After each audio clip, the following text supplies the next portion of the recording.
Guys मैं हूँ आदि, वेलकम करता हूँ आप लोगों को एक न्यू शानदार वीडियो में। आज बात करेंगे कुछ पॉपुलर कार्टून शोज के ऊपर। और सूटकेस और बैग्स में हमेशा दो जिपर्स क्यों होते हैं और ऐसा क्यों है आप एप्पल के कोई भी प्रोडक्ट के सामने स्मोक नहीं कर सकते। आज का फुल पार्ट इतना इंटरेस्टिंग है कि आप सोच भी नहीं सकते। अगर कुछ भी स्किप किया ना तो आप बहुत कुछ मिस कर जाओगे। तो चलिए शुरू करते हैं बिना टाइम गवाए आप लोगों के लिए एक नया वीडियो। लेकिन उससे पहले मेरा एक क्वेश्चन है, आप कॉमेंट में बस रिप्लाई देना, क्या मछलियों को कभी प्यास लगती है? आप बस कॉमेंट में इसका जवाब बताओ। हम चलते हैं वीडियो की ओर। गाइस ये फैक्ट सच में आपका दिमाग खराब कर देगा। चेंगिस खान का एक सन इन लॉ था जिन्हें 1220 में निसापुर ईरान में एक सिटी है, वहाँ पे उनका मर्डर हो गया। दरअसल वो भी चेंगिस खान के सेना का सेनापति था। उसी दौरान उसी सिटी में उसका मर्डर हुआ, जिसके बाद गुस्से में आकर चेंगिस खान की जो बेटी थी जिसकी शादी उस सेनापति से हुई थी, उसने उस गाँव के सारे लोगों को मारने का डिसीजन लिया और 10 दिन के अंदर 1.7 मिलियन प्लस लोगों का गला काटा गया। समझ रहे हो, बाप से तो बेटी और भी ज्यादा क्रूअल निकली। नंबर 2 ये देखो गाइस, ये गूगल का सबसे पहला ट्वीट। जिन लोगों को पता नहीं था उन्हें लगा कि गूगल ने कुछ भी लिख दिया। दरअसल ये एक बाइनरी कोड है जो 0 और 1 से मिलकर बनाई जाती है। दरअसल इसे कहते हैं कंप्यूटर लैंग्वेज। जब इस कोड को ट्रांसलेट किया गया तो देखा गया कि गूगल ने लिखा था आई एम फीलिंग लकी। मतलब समझ रहे हो, गूगल का पहला ट्वीट था I am feeling lucky. Number 3 guys, आप लोगों के साथ कभी ऐसा हुआ है आप लोग एक अंडा तोड़ते हैं और उसमें 2 यल्क निकलते हैं? अगर देखा जाए तो ये बहुत ही ज्यादा रेयर मोमेंट है। अगर इसे आप लोग रेशियो में देखना चाहते हो तो ये 1 आउट ऑफ 1000 है। मतलब कि अगर 1000 अंडे तोड़े जाए तो उसमें से एक ऐसा निकलेगा। तो आप लोग अब ध्यान से सोचो कि डेली कितने अंडे कंज्यूम किए जाते हैं, तो ये प्रोबेबिलिटी ज्यादा बुरी नहीं लगती। अच्छा है, चलिए। नंबर 4 अगर आप स्मोक करते हो तो एप्पल प्रोडक्ट के आसपास ज्यादा स्मोकिंग नहीं करनी चाहिए, क्योंकि अगर आपके एप्पल के फोन को कुछ होता है और आप अपने वारंटी कार्ड को लेकर एप्पल स्टोर जाते हो तो हो सकता है वो आपके वारंटी कार्ड को डिक्लाइन कर दे और वो ये कह सकते हैं आप उस फोन के आसपास स्मोकिंग कर रहे थे, जिस वजह से एप्पल का प्रोडक्ट खराब हुआ। नंबर 5 इस वायरल वीडियो को जरा गौर से देखिए, जिसमें दिखाया जा रहा है कि जब पेपर को जलाया जाए तो पेपर का वेट बढ़ जाता है। लेकिन मैं बता दूं ये पूरा का पूरा वीडियो पूरी तरह से फेक है। एक पेपर को आग लगाने के बाद भी उसके अंदर के मॉलिक्यूल और उसके मास सेम रहते हैं, जो दिखने में लगता नहीं लेकिन रहता है। कोई फिजिक्स स्टूडेंट है तो कमेंट कर लीजिए। लेकिन इसमें वेट का इंक्रीज होना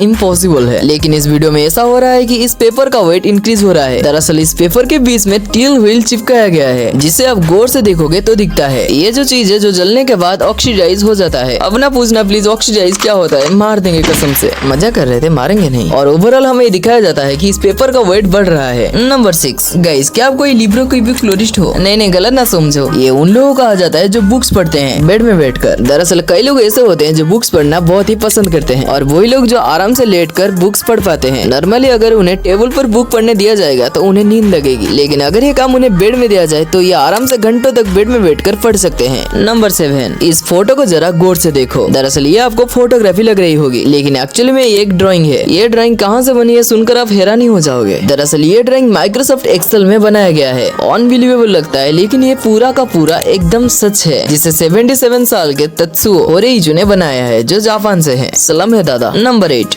अलास्का का पूरा टाउन बस इस बिल्डिंग में है, और ये बस 4 माला का बिल्डिंग है और अंदर से ये काफी स्पेसियस है। और पूरा अलास्का का पॉपुलेशन इस बिल्डिंग के अंदर और एक ही छत में रहते हैं। दरअसल यहाँ पर बहुत ही ज्यादा ठंड है और बाहर जाना बहुत ही इम्पॉसिबल है, इसलिए इस बिल्डिंग को बनाया गया। और वहाँ पर ग्रोसरी स्टोर से लेकर पोस्ट ऑफिस तक सब कुछ है, और कुछ लोगों को बाहर काम करना पड़ता है, वो भी ट्रांसपोर्ट डिपार्टमेंट के लोगों को। नंबर 9 दरअसल इस वीडियो को जरा गौर से देखो। जब आंखों में आई ड्रॉप गिराया जाता है तो वो कुछ ऐसा दिखता है, लेकिन उसके बाद अचानक से हमारी आंखें बंद क्यों हो जाती है, इसका जवाब मुझे भी नहीं पता। बस मुझे आपको दिखाना था आई ड्रॉप गिरता है तो कैसा दिखता है। नंबर 10 आप लोग देखे ही होंगे सूटकेस या फिर कोई बैग, उसमें 2 जिपर्स क्यों लगाए जाते हैं? उसमें कई तरह के मल्टीपल रीजंस होते हैं, जिससे उससे बंद करना और भी ज्यादा आसान होता है। और एक जिपर टूट भी गया तो दूसरा काम में आता है। और 2 जिपर होने का सबसे मेन रीजन है उसमें आप ताला आराम से लगा सकते हो, जो कि पूरा सूटकेस और बैग को एक्स्ट्रा प्रोटेक्शन देगा और आपकी सामान बहुत ही सेफ रहता है। नंबर 11 हम बचपन में कई ऐसे कार्टून देखते हैं जो बहुत ही ज्यादा फेमस होने के बाद बंद हो गया, जैसे कि किमोनाचे, रोल नंबर 21, बदबूदार बुड़बक और हॉरिड हेनरी। आखिरकार ये बंद क्यों है, चलिए बताते हैं। अगर हम बात करें बदबूदार बुड़बक की, ये बहुत ही ज्यादा एंटरटेनिंग और फनी कैरेक्टर था, जिसकी वजह से इसे बच्चों को तो बहुत ही पसंद आया था, लेकिन इसकी यूनिकनेस में ही बहुत ही दिक्कत थी। ये बहुत ही ज्यादा स्टीरियोटाइपिकल था अलग अलग रेसेस को लेकर, जिसमें इसमें एक बंगाली टीचर थी जिसमें वो सिर्फ एक हरी साड़ी पहनती थी और हर बात में उड़ी बाबा कहती थी, और एक सेम बिहारी टीचर भी था जो बहुत ही ज्यादा रूड था। और उसमें जो मेन कैरेक्टर थे वो बिल्कुल भी पढ़ाई नहीं करते थे, बहुत मजाक मस्ती करते थे, यहाँ तक कि टीचर को भी नहीं छोड़ते मजाक उड़ाने में। और इन्हीं सब वजह से बच्चों को बहुत ही गलत शिक्षा मिलती है और इस शो की ज्यादा कंप्लेंट मिली, जिससे ये शो पूरा बंद हो गया। बात करें रोल नंबर 21 की, ये ये बहुत ही ज्यादा पॉपुलर था और लोगों को ये बहुत ही ज्यादा अच्छा लग रहा था। आखिरकार ये बंद क्यों हो गया? लेकिन 2019 से इसकी कोई भी न्यू एपिसोड नहीं आई है, लेकिन ऑफिशियली ये बयान तो नहीं हुआ, इसलिए आज भी इसकी कुछ एपिसोड हमें देखने मिल जाती है। लेकिन 2019 के बाद इसकी नई एपिसोड आने बंद क्यों हो गए, इसका कोई भी रीजन अभी तक सामने नहीं आया। और बात करें लास्ट एपिसोड कीमोनाचे की, तो ये एक्चुअली में एक बंगाली कार्टून था और इसे हिंदी डब करके पूरी तरह से फैलाया गया और इसके पास मैजिक के साथ साथ गैजेट भी है। आप लोगों को इसके बहुत सारे एपिसोड देख कर लग रहा होगा यार ये शो कितने साल चल रहा होगा, लेकिन एक्चुअली में ये बस 2-3 साल ही चला था और ये 2011 से स्टार्ट हुआ था और इसके लास्ट एपिसोड 2013 में आया था और अभी तक इसके ओल्ड एपिसोड को ही टेलीकास्ट किया जाता है। इसका एक्चुअली रीजन क्या है ये तो पता नहीं चला, शायद इसे लोग पसंद नहीं करते थे इसलिए ये बंद हो गया। खैर आज के लिए बस इतना ही, मिलते हैं आप लोग अगली एक न्यू शानदार वीडियो में। ख्याल रखो अपना गाइस, चलते हैं, टाटा बाय बाय।